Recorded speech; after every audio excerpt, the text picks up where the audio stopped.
Just curious about the season that Dyson Daniels is having. Yeah, Nobody's averaged 3 steals a game for a season since Alvin Robertson back in the yeah, 91-92 yeah. season.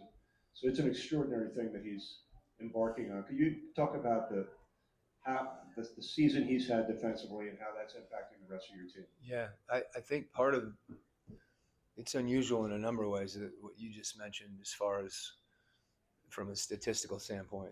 The other part of it is he doesn't gamble. Like it's interesting that he's able, to not take himself out of position if he doesn't steal the ball. Um, so he's there's something tactical going on in his brain instinctively um, where he doesn't get out of position. Um, he's able to do both, which I think makes it really unique. And he sees situations that other people don't see. You're kind of like, how did he get that? And I think even other players aren't used to where you're doing something with the ball that is effective and time time tested, um, and he's able to measure some of those things. But it is unique, and we'll see if he remembers Alvin Robinson. Hey, Coach. Yeah. I know you don't want to go to back on the road after they win this homestand. So, what do you think this team needs to do tonight to get a win? Well, to be honest with you, we've actually played pretty well the last couple games, um, and that's not to diminish, wanting to win at home. Um, Team shot 50% from three against us and made 20 of them, and that means we got to be better. But I think the most important thing for us is integrating. The last time we played Miami, we were watching clips, and there was four guys that aren't on the floor right now: DeAndre Hunter, Jalen Johnson, Larry Nance, and V. Krejci. So with new guys, and Miami's going through the same thing.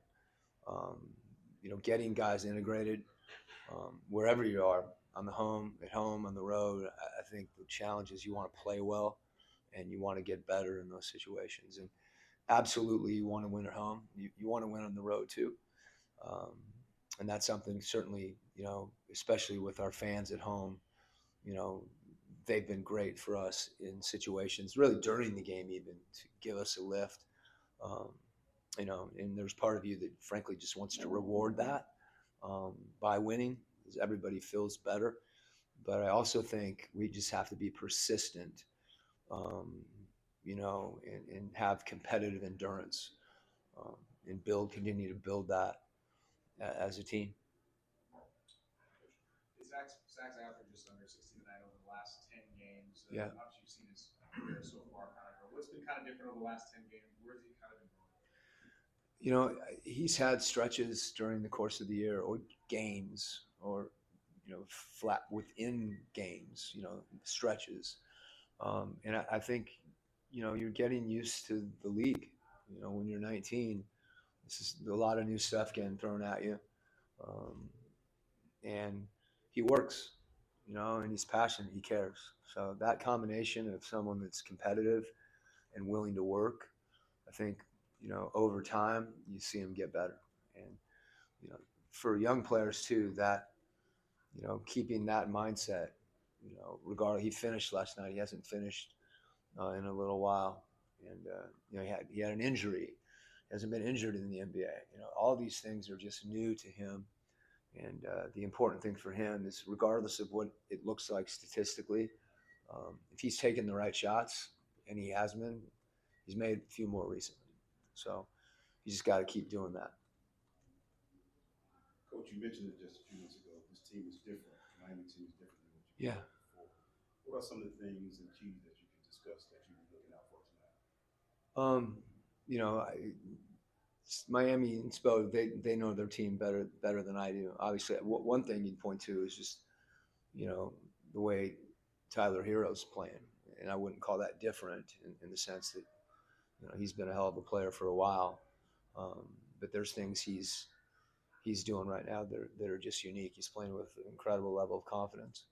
Um, you mentioned size, across the front line, which is something that, the way they're starting right now is unique. That's obviously impactful. Um, So, and then there's, consistently they're going to play hard. They're going to play together. Share the ball. Sometimes it's the things that you do, regardless of who's on the floor, that are the most important. Quinn, outside of George Niang hitting shots last night, it seemed that he was more aggressive offensively, almost like he was hunting his offense. Was that a conversation, or is it just him taking advantage of the opportunity last night when it came about? George is, I literally remember George's first day in the NBA as a two-way, like the practice. And it's actually a pretty good story, which I won't go into. But he's just gotten better, over the course of his career. And I think the more confident you get, you have those opportunities. And, he's always been a confident shooter. The thing that I appreciate and that I think is really important for our team is his voice. Um, you know, he helps the guys he's playing with, and obviously, like when he makes shots and he's aggressive because he can shoot the ball, and we want that too. But I think he impacts the game in some subtle ways that are really important for us. Follow-up on Zachary, you mentioned his injury. Do you think like 2 months after it was maybe a turning point for him to have time to see film to help the game slow down? And it was a part of All-Star weekend. Can it also be like a turning point for him in terms of recognition and of like having the sense to be valued by the league also like out as one of the best young players? Yeah, I guess I would kind of look at it differently. I think he is valued. I know he's sometimes it's more important to be valued with the people you're with every day, and that's not to say that kind of external affirmation isn't nice, but if you're playing for that, that's not who he is, and that's one of the reasons that he's continued to get better. As far as having an injury, like I said before, it's the next time he has one, it won't be the first one, and there's times guys like that, he wanted to play too, but something as simple as how you attack an injury. Try to get back on the floor as quickly as you can, and how you use that time, as you mentioned, whether it's watching film or learning in other ways. But this isn't. We've talked about this since October. That his growth is not going to be linear. There's going to be moments, and that's still the case. And as I said before, his competitiveness and his passion for the game, to me, that's a great formula. Okay.